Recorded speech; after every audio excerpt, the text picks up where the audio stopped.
Baghdad के खलीफा हारून रशीद एक दिन अपने महल में उदास बैठे थे। तभी वजीर जाफ़र किसी काम से वहां आ पहुंचा। बादशाह को चिंतित देखकर वह चुपचाप हाथ बांधकर एक तरफ खड़ा हो गया। थोड़ी देर बाद खलीफा ने आंख उठाकर उसकी तरफ देखा और फिर नजरें नीचे कर ली, लेकिन बोले कुछ नहीं। यह हाल देखकर वजीर से न रहा गया। सिर झुकाकर वह अदब से बोला, हुजूर, आज यह कैसी उदासी आप पर छाई है? काहे का सोच है जो इतने फिक्रमंद है? खलीफा बोले, कोई खास बात नहीं है, कभी कभी मेरी हालत ऐसी हो जाती है। अब तुम कोई तरकीब सुझाओ कि तबीयत हमारी कुछ बदले और दिल से यह बोझ उठे। इस पर वजीर ने कहा कि हुजूर का हमेशा से यह दस्तूर रहा है कि अक्सर भेष बदलकर प्रजा का हाल जानने को शहर में गश्त लगाया करते हैं। आज का दिन तो ख़ास तौर से हुजूर ने इसी काम के लिए तय कर रखा है, इसलिए बेहतर हो और कुछ वक्त इसी काम में लगाया जाए। खलीफा यह सुनकर उठे और मुस्कुराकर वजीर से बोले, यह बात तूने अच्छी याद दिलाई। जा जल्दी भेष बदल कर आ, तब तक हम भी पोशाक बदल लेते हैं। फिर दोनों 2 घड़ी शहर का चक्कर लगाएंगे और अपनी प्रजा का हाल मालूम करेंगे। थोड़ी देर बाद दोनों अपना अपना भेष बदलकर सौदागरों का भेष बनाकर शहर का हाल चाल मालूम करने निकल पड़े। चलते चलते वे शहर से बाहर निकल गए। आगे एक नदी थी। नदी पर पुल बना था। दोनों चाहते थे कि नदी पार कर बस्तियों में कुछ देर घुमा जाए। तभी पुल के नुक्कड़ पर बैठे एक अंधे फकीर की आवाज़ उनके कानों में पड़ी। दोनों रुक गए। फिर फकीर ने आवाज़ लगाई, ओ जाने वालों, अल्लाह के नाम पर इस अंधे फकीर को भी कुछ देते जाओ। खलीफा ने अपनी जेब से एक असरफी निकाली और उसके हाथ पर रख दी। इस पर अंधे ने खलीफा का हाथ पकड़कर कहा, आए मेरे दाता, यह खैरात देकर तूने इस अंधे पर बड़ा एहसान किया। अब एक और मेहरबानी कर दो। खलीफा ने पूछा, वह क्या? फकीर बोला, एक धौल मेरे सिर पर लगा कि मैं इसी सज़ा के लायक हूँ, बल्कि इससे भी ज़्यादा के। और यह कहकर उसने खलीफा का हाथ छोड़कर उसका दामन पकड़ लिया। खलीफा अंधे की इस हरकत पर बड़े हैरान हुए। बोले, अय भले आदमी, तेरे सिर पर धौल लगाकर अपनी खैरात के पुण्य को क्यों नष्ट करूं? भला यह कोई बात हुई? यह कहकर उन्होंने अपना दामन छुड़ाकर आगे बढ़ना चाहा, मगर फकीर ने दामन और कसकर पकड़ लिया और कहा कि आए मेरे मेहरबान, मेरी एक गुस्ताखी को माफ़ कर और एक धौल मेरे सिर पर जरूर लगा, नहीं तो अपनी यह खैरात की दी हुई असरफी वापस ले ले, क्योंकि मैंने कसम खा रखी है कि बिना धौल लगवाए खैरात नहीं लूँगा और मैं इस कसम को नहीं तोड़ूँगा। अब खलीफा क्या करते? मजबूर होकर आहिस्ता से एक धौल उस अंधे के सिर पर मारा और वजीर को आगे बढ़ने का इशारा किया। अंधे ने खलीफा का दामन छोड़ दिया और दोनों हाथ उठाकर उन्हें दुआ दी। वजीर और खलीफा दोनों वहाँ से आगे बढ़े, लेकिन चंद कदम आगे बढ़कर खलीफा ने वजीर को हुक्म दिया, इस फकीर को कल दोपहर की नमाज के बाद हमारे दरबार में हाजिर होने का हुक्म दिया जाए। हम इसकी अजीब कसम की वजह मालूम करना चाहते हैं। वजीर ने वापस जाकर फकीर से कहा, वह जिन्होंने तुझे अभी असरफी खैरात में दी है बगदाद के खलीफा हैं। तो कल दोपहर को नमाज के बाद उनके दरबार में हाजिर हो। वह तुझसे कुछ पूछना चाहते हैं। अगले दिन दोपहर की नमाज के बाद वह अंधा फ़कीर खलीफा के दरबार में हाजिर हुआ और उसने खलीफा को सलाम किया। खलीफा ने पूछा, तेरा नाम क्या है? उसने कहा, बाबा अब्दुल्ला। खलीफा ने कहा, कल मैंने एक असरफी तुझे दी थी, तो तूने उसको लेकर क्यों मुझसे जिद की थी कि मैं तुझे एक धौल मारूं या अपनी खैरात फेर लूं? तूने कसम क्यों खाई है कि जो कोई तुझे खैरात दे वह तुझे एक धौल भी मारे? अपनी इस अजीबो गरीब कसम की वजह फौरन सच सच बयान कर। खलीफा का यह हुक्म सुनकर बाबा अब्दुल्ला ने अपने सिर को ज़मीन तक झुकाया और फिर अदब से हाथ बांध कर बोला, हुजूर, पहले मेरी गुस्ताखी जो कल मैंने बेपहचाने आपके हुजूर में की थी माफ़ करें, और फिर मेरी दास्तान सुने। हुजूर, मैं इसी बगदाद शहर का रहने वाला हूँ। मेरा जन्म यही हुआ था। मेरे माँ बाप बहुत सारी दौलत मेरे लिए छोड़कर मरे, लेकिन मैं इतना नासमझ निकला कि अपने आवारा दोस्तों के साथ उसको जल्द ही बर्बाद कर डाला। जब पास में कुछ न रहा तो वे दोस्त भी मुझे अपने हाल पर रोता छोड़कर अपने अपने रास्ते चले गए। मैं सोचता रह गया कि क्या करूं। कभी दोस्तों की बेवफाई पर सिर घूमता, कभी अपनी कम अकली पर पछताता, पर अब क्या हो सकता था। लाचार होकर जो कुछ जमा पूंजी बाकी रह गई थी उसे इकट्ठा किया और किसी तरह उससे कुछ ऊँट खरीदे और उन ऊँटों को किराए पर चलाने लगा।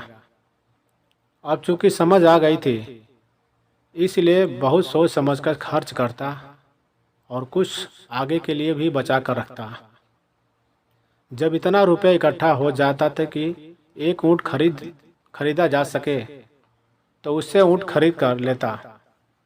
इस तरह होते होते मेरे पास 80 ऊँट हो गए। उन ऊँटों के किराए से मुझे काफ़ी आमदनी होने लगी और मैं फिर ठाठबाज से अपनी ज़िंदगी गुजारने लगा। लेकिन अभी मुझे पूरी तरह अकल कहाँ आई थी। हुजूर अगर आ गई होती तो आज इस हालत में मैं क्यों पहुँचता। इतना कहते कहते बाबा अब्दुल्ला की आंखों में आंसू आ गए। उन्हें किसी तरह अपने कुर्ते की आस्तीन से पोंछते हुए वह बोला, खुदा बंद अब आगे का हाल अर्ज करता हूँ। एक दिन का जिक्र है, मैं एक सौदागर का माल जहाज़ में लादवा कर अपने खाले ऊँटों को लिए बगदाद को लौट रहा था। रास्ते में कहा देखता हूँ कि एक बहुत बड़ा हरा भरा चारगाह सामने है। मैंने सोचा 2 घड़ी आराम कर लिया जाए, इतनी देर में ऊँट भी अपने पेट भर लेंगे और मैं भी थोड़ा आराम कर लूँगा। यही सोचकर मैंने ऊँटों को उस चारगाह में चरने के लिए छोड़ दिया। खुद एक पेड़ के साये में आराम करने के लिए लेट गया। इतने में एक फ़कीर जो बगदाद से पैदल चला आ रहा था वहाँ आ पहुँचा। वह उसी पेड़ के नीचे आकर मेरे पास बैठ गया। हम दोनों में दुआ सलाम हुई, फिर आपस में बातचीत होने लगी। थोड़ी देर बाद मैंने खाना निकाला, खुद खाया और फ़कीर को भी खिलाया। फ़कीर इस पर बहुत खुश हुआ और बोला, यहाँ से बहुत ही नज़दीक एक जगह है जहाँ पर एक छिपा खजाना है जिसमें बेशुमार दौलत है।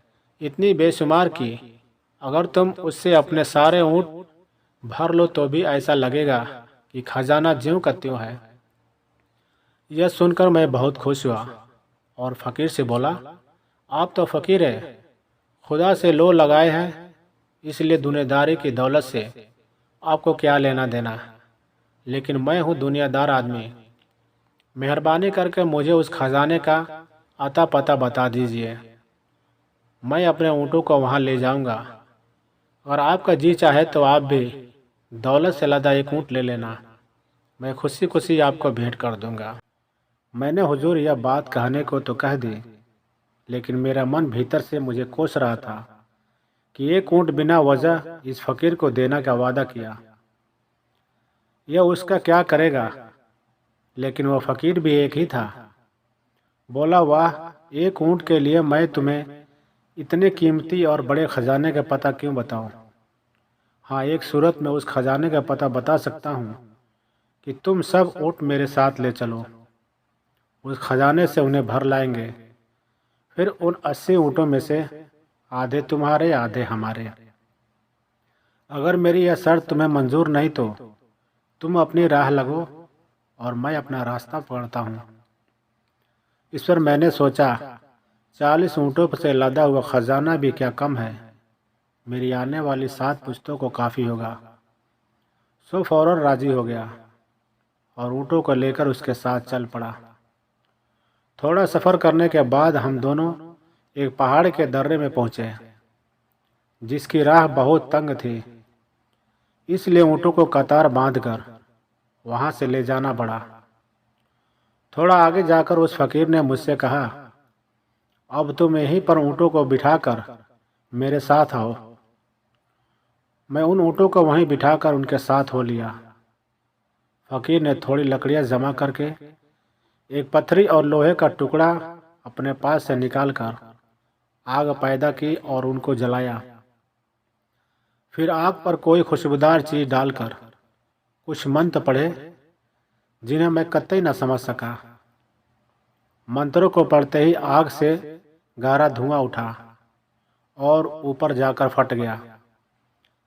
अब जहाँ वह धुआं फटा था, वहाँ एक टीला नजर आने लगा, जो पहले दिखाई नहीं पड़ता था। फिर मेरे देखते देखते हमारी जगह से उस टीले तक एक रास्ता सा बन गया। गौर से देखा तो पाया कि वह रास्ता टीले के ऊपर एक बड़े मकान के दरवाजे तक जाता है। दरवाजा उस वक्त खुला था। हम दोनों ऊँटे समेत उस मकान में पहुंचे। भीतर जाकर देखा, बेशुमार दौलत, अशरफिया, हीरे जवाहरात और सोने चांदी के रूप में वहाँ बड़े बड़े ढेरों से सजा कर रखी हुई है। बस फिर क्या था, हम दोनों ने उस धन को ऊँटों पर लादना शुरू किया और बहुत देर की मेहनत के बाद हम सब ऊँटों को हीरे और अशरफियों से भरकर बाहर लाए।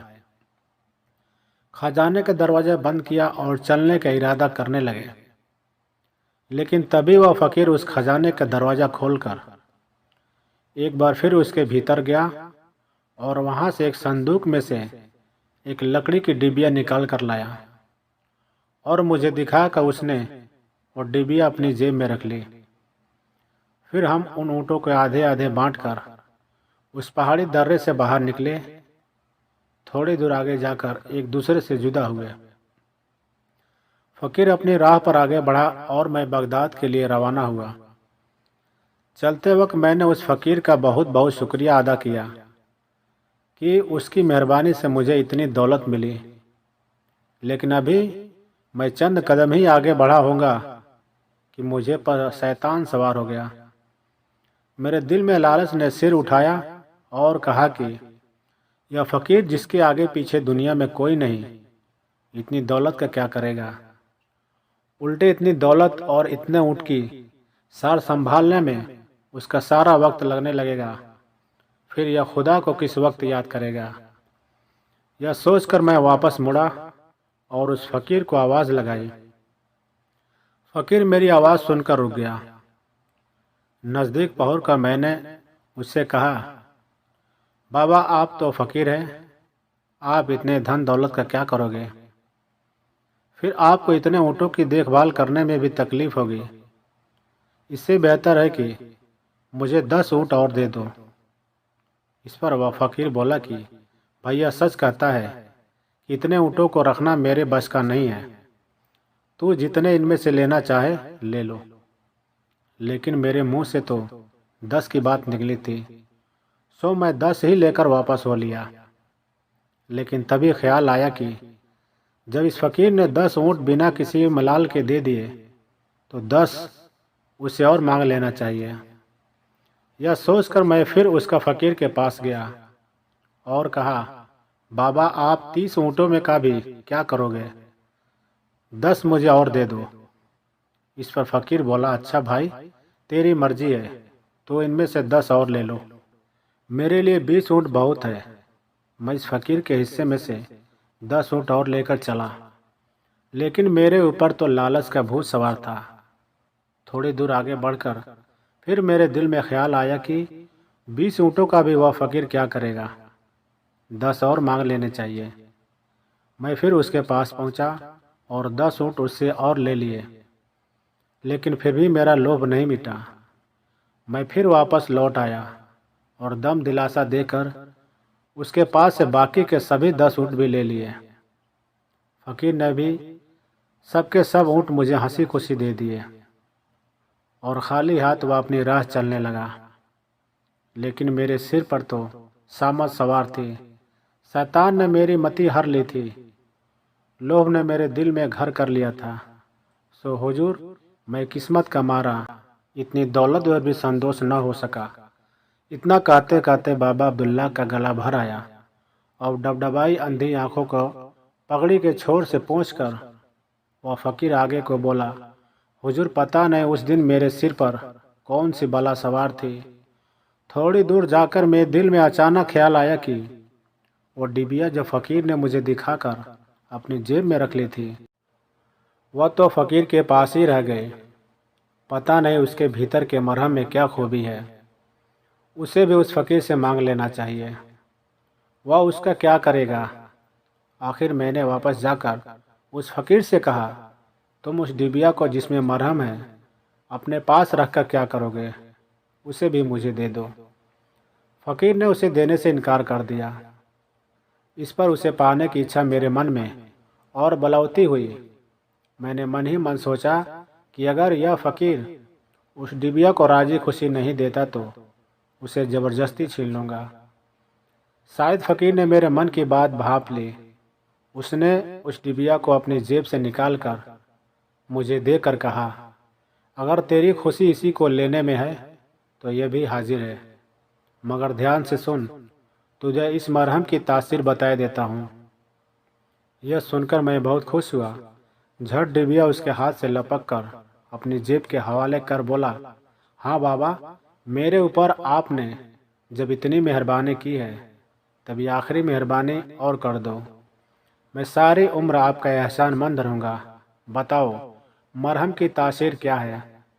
इस पर फ़कीर ने उस मरहम की यह तासीर बताई कि अगर इसको बाईं आंख बंद करके पलक के ऊपर लगाओगे तो दुनिया में जितने खजाने जहाँ जहाँ छिपे पड़े हैं सब नज़र आने लगेंगे, और अगर इसी मरहम को दाईं आंख पर लगाओगे तो तुम दोनों आंखों से अंधे हो जाओगे। उस फकीर की यह बात सुनकर मैंने वो डिबिया उसे देकर कहा, जरा इसे मेरी बाईं आंख पर लगा कर दिखाओ ताकि आपकी बात की सच्चाई का पता चले। बस मैंने अपनी बाईं आंख बंद कर ली। फकीर ने वह मरहम उसकी पलक पर लगा दिया और लो कमाल हो गया, सारी दुनिया के खजाने नज़र आने लगे। तब मैंने इस लाभ में कि दाईं आंख पर मरहम लगाने से ज़्यादा नज़र आएंगे।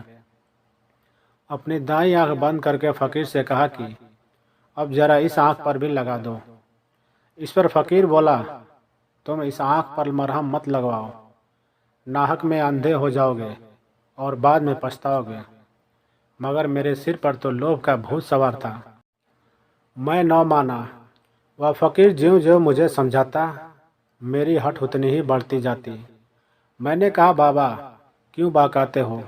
ये कैसे हो सकता है कि एक ही मरहम की दो तासीर हो? फ़कीर ने मुझे बहुत समझाया, लेकिन मेरे तो सिर पर सामत सवार थी। मैं किसी तरह से भी न माना। बस मेरी हठ पर उसने वह मरहम मेरी दाईं आंख पर लगा दिया, और जब मैंने आंख खोलकर देखा तब अपने दोनों आंखों से अंधा पाया। मैंने अपना सिर अपने हाथों से पीट लिया। रो रो कर उस फकीर से कहने लगा, जो तुम कहते थे आखिर वही हुआ। हाय हाय बाबा, तुमने यह क्या कर डाला? काश तुम मुझे वह खजाना न दिखाते तो मेरे सिर पर लालच का भूत न चढ़ता। हाय, अब मैं क्या करूं?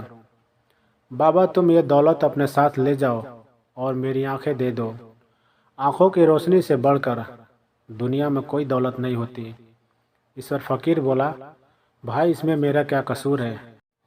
मैंने तो तुम्हारे साथ ऐसी नेकी की थी कि कभी किसी ने किसी के साथ न की होगी, मगर तुमने मेरी नसीहत नहीं सुनी और इतनी दौलत पाने पर भी सब्र नहीं किया। मैंने जो कुछ किया और कहा उसे फरेब समझा। अब तुम्हें इसकी सज़ा भुगतनी होगी। इससे बचने का कोई उपाय नहीं। मैंने रो रो कर उस फ़कीर के पांव पकड़े, हाथ जोड़े, बहुत बहुत खुशामद की, लेकिन फिर उसने मेरी किसी बात का जवाब नहीं दिया। वह मुझे उसी हालत में रोता बिलखता छोड़कर धन दौलत से लदे वे 80 ऊँटें अपने साथ लेकर पता नहीं किस तरफ रवाना हो गया। मैंने चिल्ला चिल्ला कर उसे यहाँ तक कहा कि कम से कम मुझे अपने साथ शहर तो ले चलो, लेकिन उसने मेरी एक नहीं सुनी। बस मैं रोता भटकता उस जंगल में जहाँ तहाँ फिरने लगा। ये तो मेरे अच्छे भाग्य थे कि एक काफिला उन्हीं जंगलों से गुजर रहा था। मैं उसी के साथ बगदाद आ गया। या मुझे अंधे को कौन पहचानता, कौन मेरी बात पर यकीन करता। और तब मैंने भूख और गरीबी के तंग आकर ये कसम खाई कि आइंदा भीख मांगकर अपना पेट भरूंगा। जो कोई मेरे हालत पर तरस खाकर भीख देना चाहेगा उसे मेरे सिर पर एक धौल भी मारना होगा, नहीं तो वह भीख मैं नहीं लूँगा। और तब से हुजूर बस इसी तरह 20 सालों से मैं भीख मांगकर किसी तरह अपना पेट भरता हूँ। यही वजह थी खुदावंद की कल मैंने आपकी शान में भी गुस्ताखी की। उम्मीद है जहाँपनाह मेरी यह दास्तान सुनकर मुझे माफ़ कर देंगे। इतना किस्सा कहकर बाबा खामोश हो गया और खलीफा हारून रशीद बोले, बाबा तुम्हारे लालच की सज़ा तुम्हें मिल रही है, शायद खुदा की यही मर्जी है। लेकिन हमें तुम्हारी दास्तान सुनकर बड़ा दुख हुआ। हमें तुम्हारे साथ बहुत हमदर्दी है। हम तुम्हें आंखें तो नहीं दे सकते, लेकिन इतना ज़रूर कर सकते हैं कि तुम्हें आइंदा भीख न मांगनी पड़े। इतना कहकर खलीफा ने अपने वज़ीर को हुक्म दिया कि बाबा अब्दुल्ला की गुजर बसर का माकूल इंतज़ाम आइंदा शाही ख़जाने से किया जाए। दोस्तों वीडियो अच्छी लगे तो लाइक करें और चैनल पर नहीं तो सब्सक्राइब ज़रूर करें। Thank you.